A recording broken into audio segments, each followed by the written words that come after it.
அனைவருக்கும் வணக்கம்.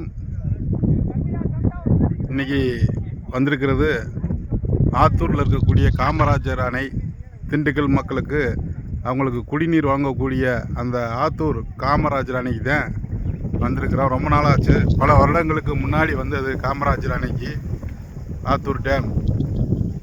ரொம்ப நாள் கழித்து இன்றைக்கி பார்க்குறதுக்கு எதிர்பாராத விதமாக இன்றைக்கி வந்தோம். இதுதான் ஆத்தூரில் இருக்கக்கூடிய டேமு. அதுக்கு பின்னாடி இருக்கக்கூடிய மேற்கு தொடர்ச்சி மலைகள் எல்லாமே பாருங்கள்.